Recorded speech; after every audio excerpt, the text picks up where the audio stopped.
Welcome back to another McKenna Minute. I'm Josh Russell, professional photographer, and I want to show you how to change the hue and saturation of a background without messing up your subject. We're going to do it in Lightroom as well as Photoshop. So let's start right now. Let's get into Lightroom. What you're going to want to do is you're going to want to hit this circle, and that is your mask. You're going to select your background.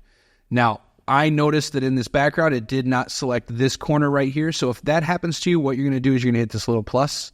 You're going to select object or brush if you want to do brush, but I'm just going to do object, make a rough outline, and now it's got that area for me. So now it's as easy as turning up your saturation or changing your hue, which is right here.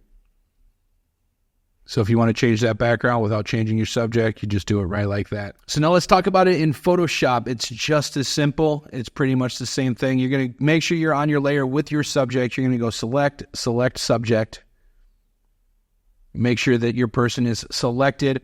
And once again, it did miss this. And what we'll do is we'll just go in here, we'll right click, and we'll go the quick selection tool. Let's make it a little bit smaller.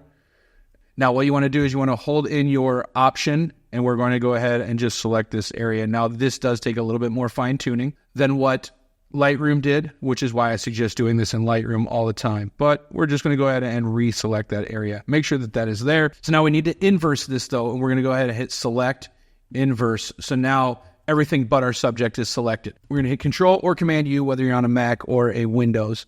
And we're going to go colorize, and this is where you're going to go ahead and change it. So we'll bring the saturation down a little bit.